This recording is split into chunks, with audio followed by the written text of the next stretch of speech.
Nós estamos vendo agora a fase de Jacó, né? E hoje nós vamos ver a transformação de Jacó em Israel. Que cena maravilhosa e que exemplo e que lição que nós tiramos desse texto. Gênesis 32. Vamos pedir a direção? Meu Deus e Pai, eu entrego essa meditação que estamos fazendo na Tua palavra, nas Tuas mãos e peço que o Senhor nos conduza e que venha falar conosco e venha nos abrir o entendimento, nos iluminar e que a Tua vontade seja feita em nossas vidas. Amém.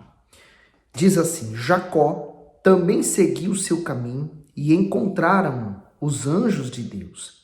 E Jacó disse, quando os viu: esse é o exército de Deus, e chamou aquele lugar Manaim. E enviou Jacó mensageiros adiante de si a Esaú, seu irmão, a terra de Seir, território de Edom. Então, ele viu o exército de Deus. Já com isso, já era para ele ficar tranquilo, né? Então, significa dizer que ele não está desamparado, ele não está sozinho, ele tem alguém lutando com ele. Mas vamos ver se ele ficou assim, tranquilo, né? Porque isso acontece muito com as pessoas.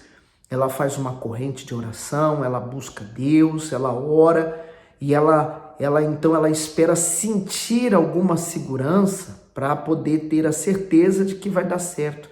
E a fé não é sentir, a fé não é uma emoção, a fé é uma certeza dentro da gente, independente do que eu estou sentindo. Às vezes a pessoa sente aquele friozinho na barriga e pensa assim, agora vai dar certo, depois dá tudo errado. Aí ela se frustra. Então fé não é isso é sentimento.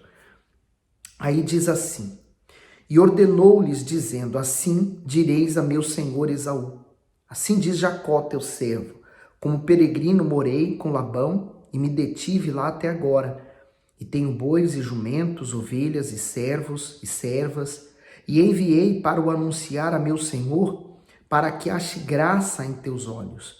E os mensageiros voltaram a Jacó dizendo, fomos a teu irmão Esaú, e também ele vem para encontrar-te, e 400 homens com ele. Então, a intenção de Esaú não eram boas, porque qual a necessidade dele encontrar Jacó, e até Jacó estava chamando-se de servo dele, qual a necessidade dele sair com 400 homens, né? Desnecessário, vamos ver.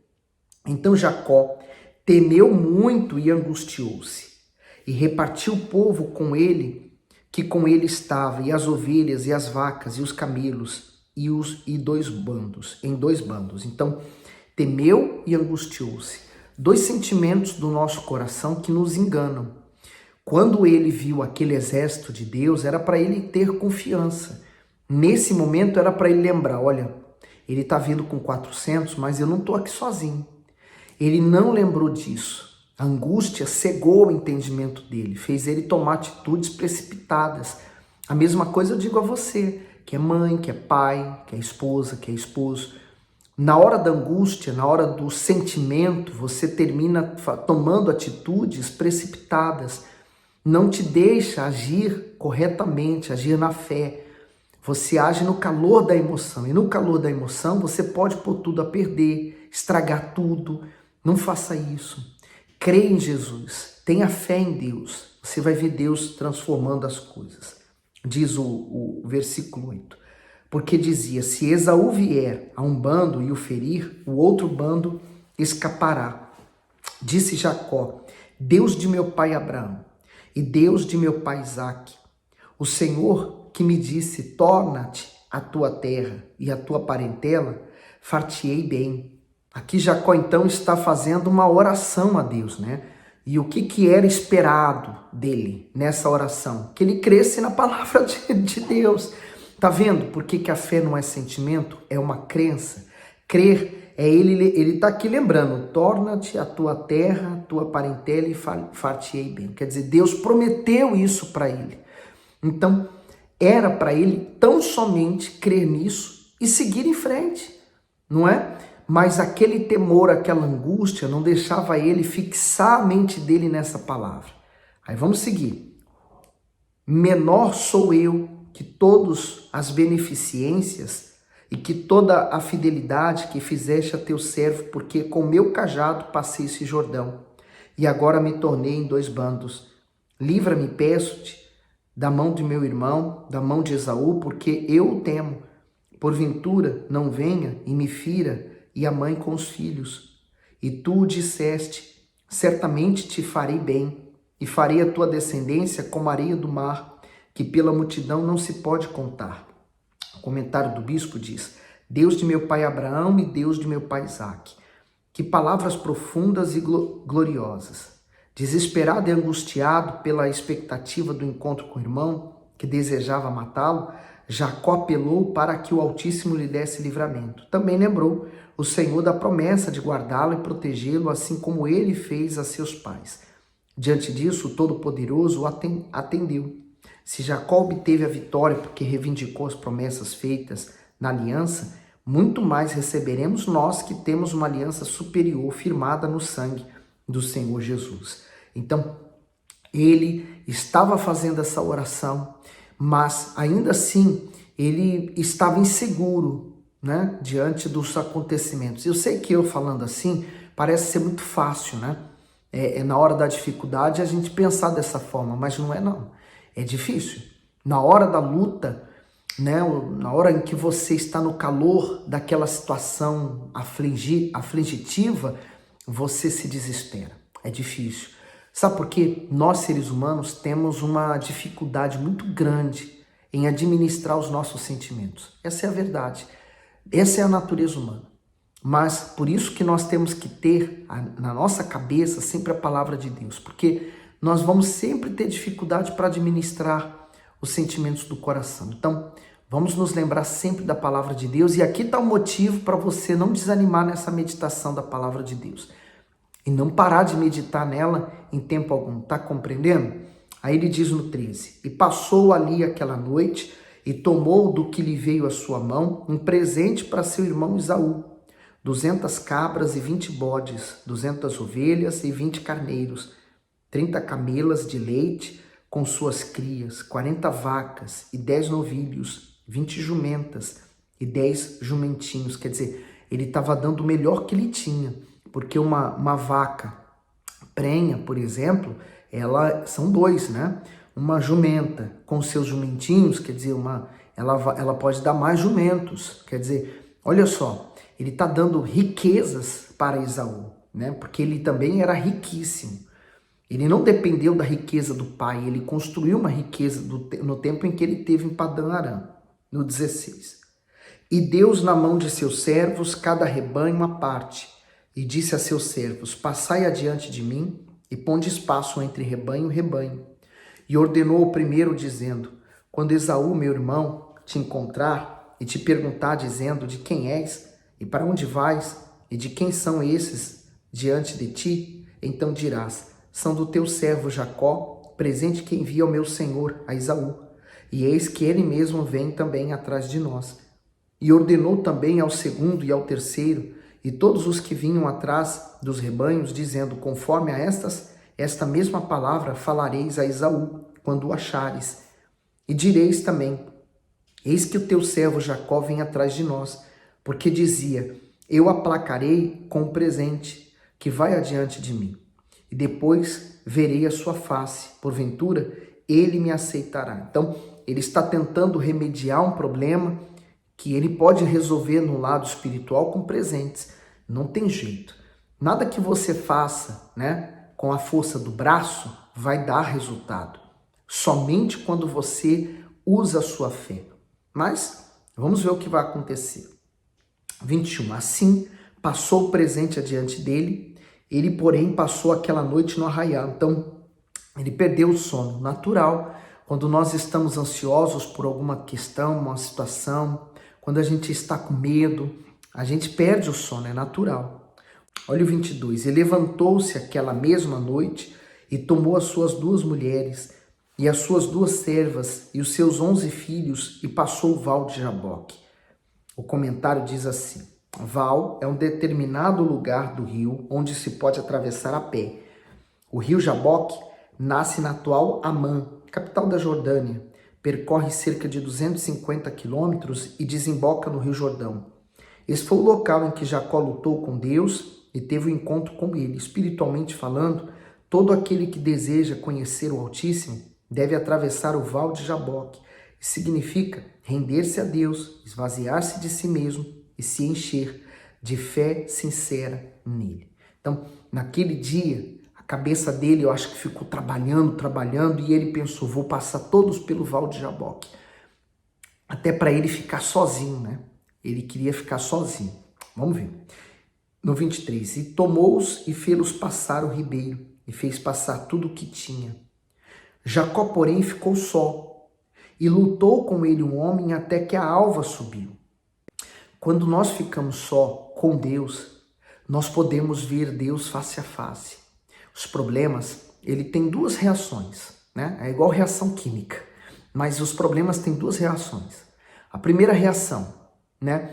Ela nos aproxima de Deus, ela nos leva para a casa de Deus, e você pode observar que na sua grande maioria as pessoas que chegaram na igreja, elas chegaram sofrendo, gemendo, padecendo.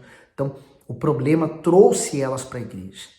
Elas se converteram por causa daquele problema. Por exemplo, quantas mães lutando pelos seus filhos e por causa dessa dor levou elas a buscarem Jesus, né? O problema no casamento levou muitas esposas, muitos maridos a buscarem a Deus. Um problema financeiro levou muitas pessoas à igreja para buscar uma solução.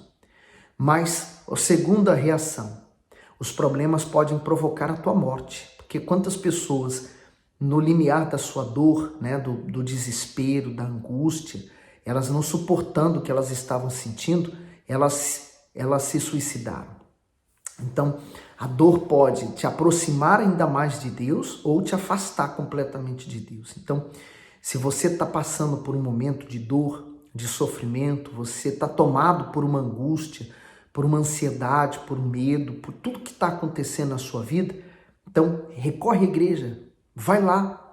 Se houve solução para mim, eu não sou melhor do que você em nada, vai haver solução para você. Corre na igreja, vai lá, vai buscar ajuda. Você tem que entender que sozinho você não consegue lutar contra isso. Sozinho você não vai ser capaz de vencer esses problemas. Está mais do que provado isso. Vamos tentar uma nova estratégia. Por isso, corre à igreja. Aí ele diz aqui no 25. E vendo este que não prevalecia contra ele, tocou a juntura de sua coxa e se deslocou a juntura da coxa de Jacó lutando com ele. Então, Jacó foi perseverante. Nós imaginamos que ele, nessa luta, ele poderia pensar que estava lutando com o próprio irmão. A noite é muito escura no deserto, mas escura mesmo, mas escura ao extremo. Então ele não sabia contra quem ele estava lutando. Ele estava lutando, né? Mas ele foi lutando e foi lutando e foi lutando até isso acontecer. Porque ele lutou até a alva, né? Então começou a clarear. No 26, e disse, deixa-me ir, porque já a alva subiu. Porém ele disse, não te deixarei ir, se não me abençoares.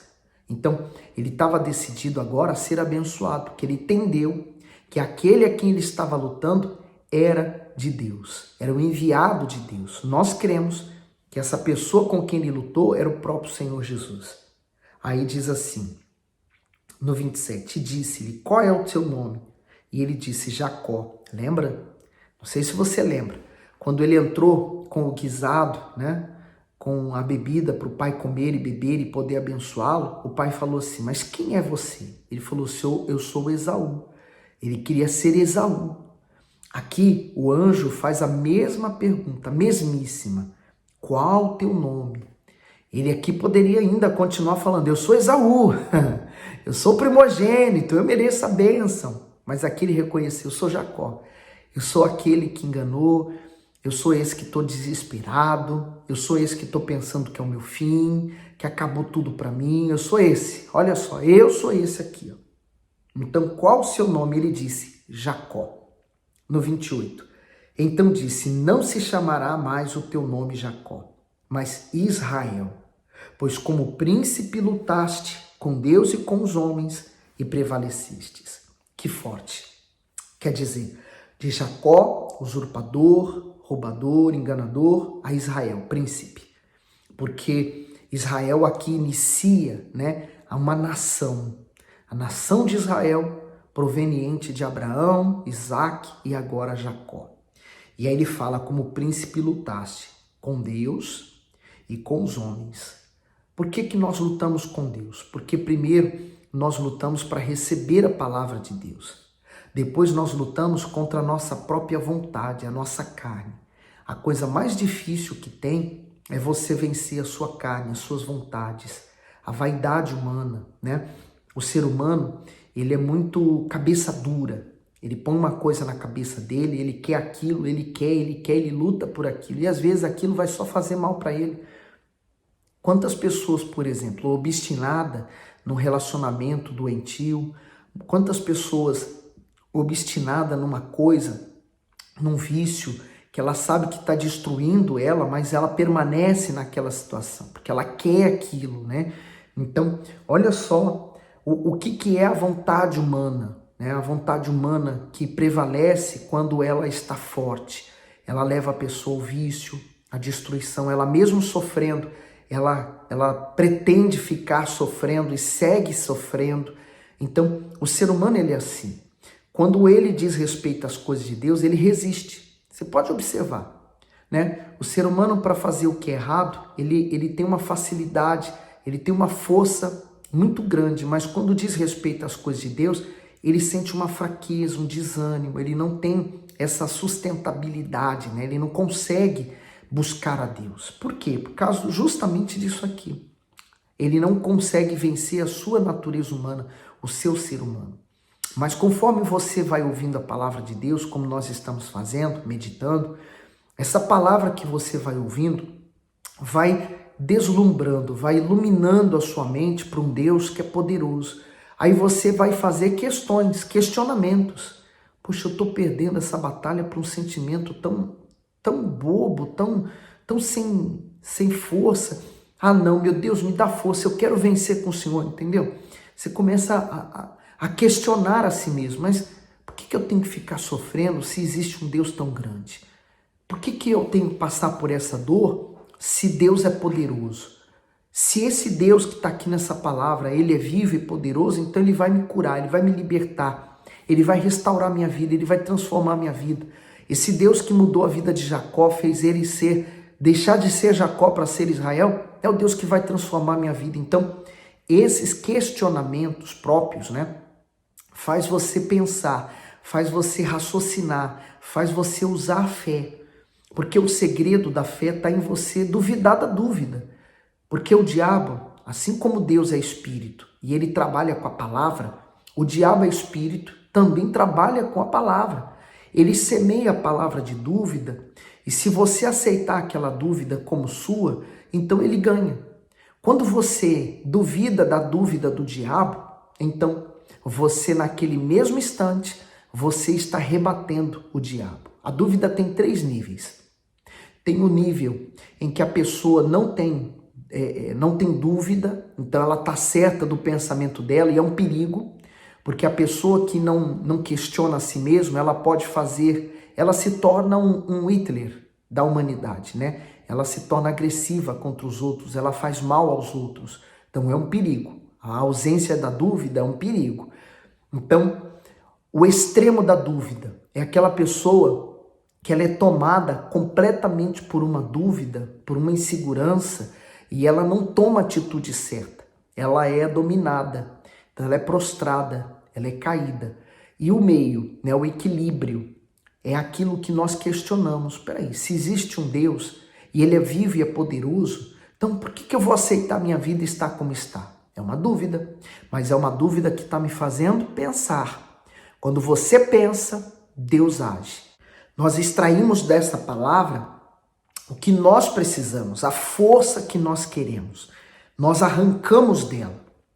Ela nos fortalece. E a palavra de Deus não é simplesmente uma história. Ele quer que você leia a história, mas depois raciocine. Olha quanta coisa eu estou falando aqui, né? Bastante coisa eu tirei só disso aqui para você entender que Deus quer que você raciocine. Vamos continuar. Ele perguntou e disse: dá-me, peço-te, a saber o teu nome. E disse: por que perguntas pelo meu nome? E abençoou ali. Hoje nós sabemos o nome. Jesus Cristo. É o nosso Cristo. é o nosso Salvador, o que nos redimiu do pecado. Aleluia. É Ele. Nós sabemos. Jacó perguntou o nome dele, mas ele não se revelou ainda, porque não era o tempo de ser revelado. Hoje nós sabemos. Aí o 30. E chamou Jacó o nome daquele lugar Peniel, porque dizia: tenho visto a Deus face a face e a minha alma foi salva. Tá vendo? O que o encontro com Deus vai fazer em você? Vai salvar sua alma. O encontro que eu tive com Jesus salvou minha alma. Foi a melhor coisa que me aconteceu na minha vida. Mudou para sempre. É a minha motivação diária. Se você me perguntar se eu enfrento lutas, muitas. Injustiças, muitas.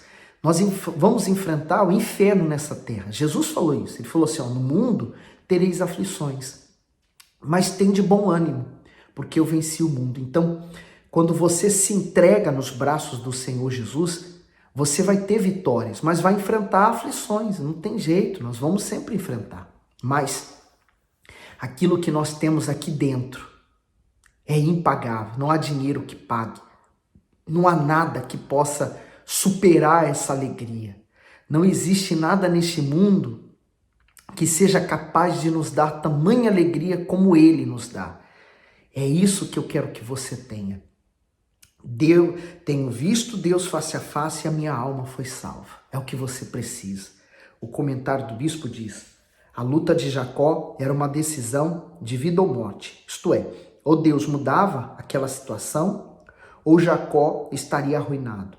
Tudo o que ele havia conquistado, com tanto esforço e sofrimento, iria se perder, inclusive a família e até mesmo a própria vida. Isso mostra que há momentos em que temos que ir para o tudo ou nada. A fé nos impulsiona a buscar com intrepidez o que Deus prometeu. E o desafio é o desafio da fé. Quer dizer, ou o eterno Deus é conosco e nos salva, ou estaremos destruídos. O que não podemos fazer é ficarmos parados e de braços cruzados. Deus mudou o nome de Jacó. Isso significa a mudança do interior, do caráter e, consequentemente, da vida dele. A partir desse momento, o futuro dos seus descendentes estava garantido. E seguindo para o final, saiu-lhe o sol quando passou a Peniel e manquejava da sua coxa. Eu vejo o sol como luz, né? Agora ele era a própria luz, agora ele era a própria bênção. No 32, por isso os filhos de Israel não comem o nervo encolhido que está sobre a juntura da coxa até o dia de hoje, porquanto tocar a juntura da coxa de Jacó no nervo encolhido. Que capítulo, hein? Que palavra, não é? E você sabe, quem convence não sou eu, né? Eu sou ser humano igual você. Por mais que a gente dê conselhos, se os conselhos fossem bons, né? Nós montaríamos uma loja e venderíamos conselho o dia inteiro e ficaríamos riquíssimos. Não é o conselho que muda a vida de alguém, é o Espírito Santo. Porque ele convence-nos de todos os nossos pecados. É ele que fala conosco. É ele que nos mostra e nos convence do que estamos fazendo. Nos convence. Porque se eu, ser humano igual você, eu convenço você a fazer uma coisa, logo pode surgir outra pessoa que vai convencer você a fazer o contrário. Aí vai me frustrar, vai me decepcionar, não é? Agora, quando o Espírito Santo nos convence, eu duvido existir outro ser humano na face da terra que venha mudar a sua cabeça. Aí acontece aquilo que muitos aí fora, que ainda estão perdidos, falam assim, olha, você vai para aquela igreja, eles fazem uma lavagem cerebral na sua cabeça. E é verdade, posso dizer que é verdade, afirmo. Eu afirmo, porque quando eu vim para a casa do meu pai, para a casa do meu Deus, foi feita uma lavagem cerebral. Quantos pensamentos que eu tinha. Pensamentos de morte. Quantas vezes eu pensei em morrer, em tirar minha vida, né? Carregando tanto ódio, tanta mágoa, tanto sofrimento, não achava solução. A minha cabeça era isso. Mas hoje eu penso totalmente diferente. Então, eu afirmo, houve uma lavagem sim, é verdade, tirou tudo que não prestava e colocou nela exatamente a vontade de Deus. É o que eu quero para você. Procure uma igreja nós estamos dispostos a te ajudar, tá bom? Manda esse vídeo para alguém que você sabe que precisa de ajuda, dê o seu gosto e faça o seu comentário. O que Deus falou com você hoje, falando a respeito de Jacó? Põe aí no comentário o que você achou, o que te fortaleceu, o que essa história de Jacó te ensinou hoje. Estou esperando o seu comentário. Fique bem.